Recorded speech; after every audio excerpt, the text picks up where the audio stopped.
Seandainya orang normal sebelum berhubungan, itu akan memuji pasangannya dengan kata-kata romantis, dengan kata-kata cinta, dengan 1000 rayuan buaya gitulah ya.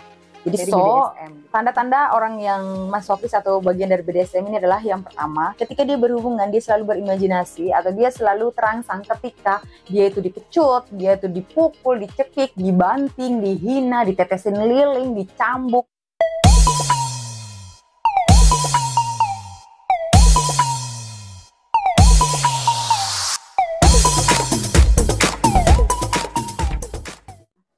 Halo guys, welcome back to my YouTube channel Kakak Nita. Balik lagi nih di channel YouTube Kakak Nita bersama aku sendiri, hostnya Kakak Nita.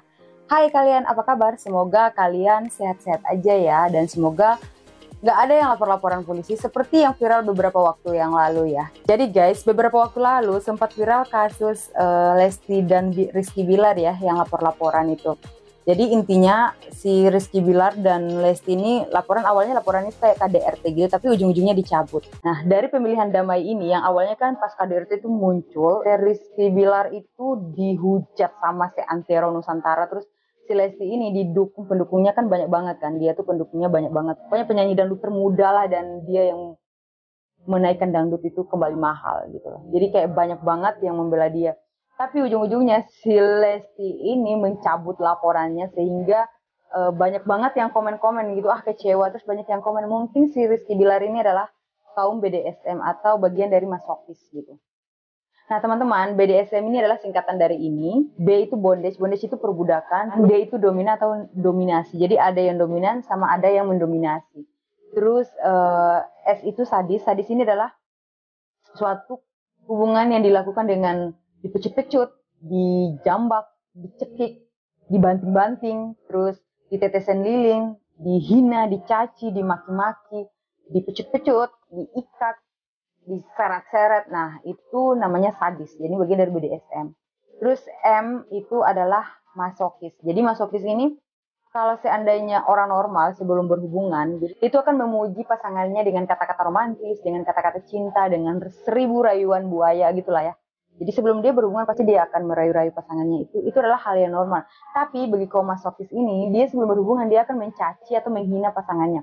Bisa jadi dia akan geret-geret kamu kayak dicekik, dibanting, dan bla bla bla. Itu adalah orang-orang yang masokis. Gitu ya.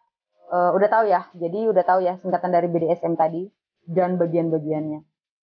Nah, teman-teman, masokis ini bisa dikatakan kelainan seksual jika salah satu dari pasangan ini tidak menghendaki itu. Jadi BDSM ini bisa dikatakan kelainan seksual jika salah satu dari pasangan ini tidak menghendaki dipecut-pecut, dihina, dicaci, dibanting, terus dicambuk. Nah, itu berarti bisa dikatakan ini tuh bagian dari kelainan seksual karena salah satunya tidak menerima. Terus kalau seandainya pasangan menerima, nggak serta-merta kita tuh bisa mencap pasangan kita atau diri kita bahwa aku nih tipe yang masokis atau bagian dari BDSM. Tanda-tanda orang yang masokis atau bagian dari BDSM ini adalah yang pertama, ketika dia berhubungan dia selalu berimajinasi atau dia selalu terangsang ketika dia itu dipecut, dia itu dipukul, dicekik, dibanting, dihina, ditetesin lilin, dicambuk. Nah, ini adalah tipikal orang yang masokis. Ciri-ciri kaum yang masokis, ciri-ciri orang yang masokis. Terus ada juga yang bukan cuma dipukul, dipecut, tapi ada juga yang mendominasi dan ada juga yang didominasi gitu. Maksudnya gini, ada yang dia kayak, aku suka kalau aku seperti budak, aku suka kalau aku ditarik-tarik seperti guguk. Nah, ini adalah bagian dari masokis gitu. Jadi pokoknya dia punya ciri-ciri seperti dia suka kayak ditarik-tarik, dihukum, terus diperlakukan dengan kasar, dicaci dan dihina-hina. Terus yang kedua adalah BDSM ini ada kaum minoritas. Jadi dia tuh tidak akan terbuka. Jadi BDSM ini orangnya biasanya introvert ke teman-temannya gitu. Nah, biasanya orang yang normal dia akan curhat kan. Cowok juga sebenarnya curhat ya. Cewek juga curhat-curhat.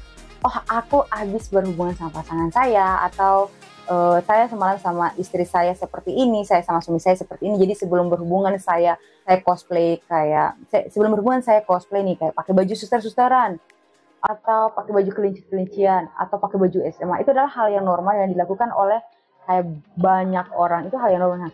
Dia kalau orang normal dia berani untuk menceritakan itu. Tapi kalau orang yang BDSM ini dia akan sedikit introvert. Dia nggak akan ceritakan tentang dirinya yang seperti itu, yang suka diperlakukan kasar atau suka memperlakukan kasar gitu ya. Terus yang ketiga adalah kaum BDSM ini suka jika diperlakukan kasar atau dicekik dan dibanting tanpa ada lapor-laporan ya. Jadi kalau ada lapor-laporan itu adalah Rizky Bilar, kayak Rizky sayang Rizky Bilar gitu ya. Jadi kalau terus yang ketiga, biasanya orang yang BDSM ini suka banget dicekik, dibanting dan dipaksa gitu. Tapi tanpa ada lapor-laporan ya. Jadi mungkin dua-duanya sama-sama suka. Tapi kalau dua-duanya salah satunya ini nggak suka, berarti balik lagi bahwa itu merupakan udah bagian dari kekerasan dalam berumah tangga. Gitu. Kalau seandainya mereka sama-sama suka, berarti itu adalah hal yang normal-normal saja. Karena mereka berdua sama-sama mau dan sama-sama menikmati itu. Terus yang keempat adalah ini bagian dari ciri-ciri yang paling penting dari BDSM ini. Jadi semua ciri-ciri yang aku jelasin tadi itu, tanda-tanda yang aku jelasin tadi itu berlangsung secara 6 bulan berkali-kali setiap kali berhubungan. Jadi intinya tanda-tanda yang seperti tadi itu yang sudah saya jelaskan itu berlangsung lebih dari 6 bulan. Jadi selama kurang lebih dari 6 bulan itu, pasangan tadi tuh dia akan melakukan atau berhubungan dengan cara-cara seperti tadi. Itu yang kayak kasar, dicambuk, dihina, didorong. Lebih dari 6 bulan bisa dikatakan masokis. Tapi kalau kamu cuman kayak, oh saya bosan dengan gaya ini, saya mau yang agak kasar. Tapi itu sekali-sekali itu bukan bagian dari masokis ya guys. Itu bukan dari bagian dari masokis. Nah terus Kanita, bagaimana sih cara solusi kalau seandainya saya tuh masokis tapi saya nggak tahu pasangan saya bisa menerima ini atau enggak. Jadi solusinya adalah kamu harus obrolin ini sama pasanganmu. Kamu harus terbuka. Oh, yang aku itu masokis, aku bagian dari BDSM, cara berhubungannya seperti ini. Saya suka dikasari atau saya suka mendominasi atau saya suka didominasi gitu. Jadi kamu harus terbuka ke pasangan kamu. Terus pokoknya apapun itu harus kalian obrolin berdua ya. Soalnya apapun masalahnya bisa diselesaikan dengan komunikasi. Bisa jadi nih, pasanganmu mungkin suka dan menikmati itu, cuma saja dia belum tahu tentang hal itu atau dia belum mengerti atau belum tahu banyak tentang hal itu. Jadi dia ketika diceritakan yang spill ininya aja dia, oh apa sih gitu. Tapi ternyata ketika dijelasin dari hati ke hati, oh begini, dikomunikasikan bisa jadi atau dicoba dulu mungkin. Kalau seandainya dia menerima berarti oke, kalau enggak berarti itu jangan dipaksakan karena kalau dipaksakan itu udah termasuk dari KDRT ya. Karena salah satu tidak menikmati. Apapun itu harus diobrolin aja. Oke, gitu aja konten kita kali ini. Semoga membantu dan bermanfaat. See you next in my video. Bye.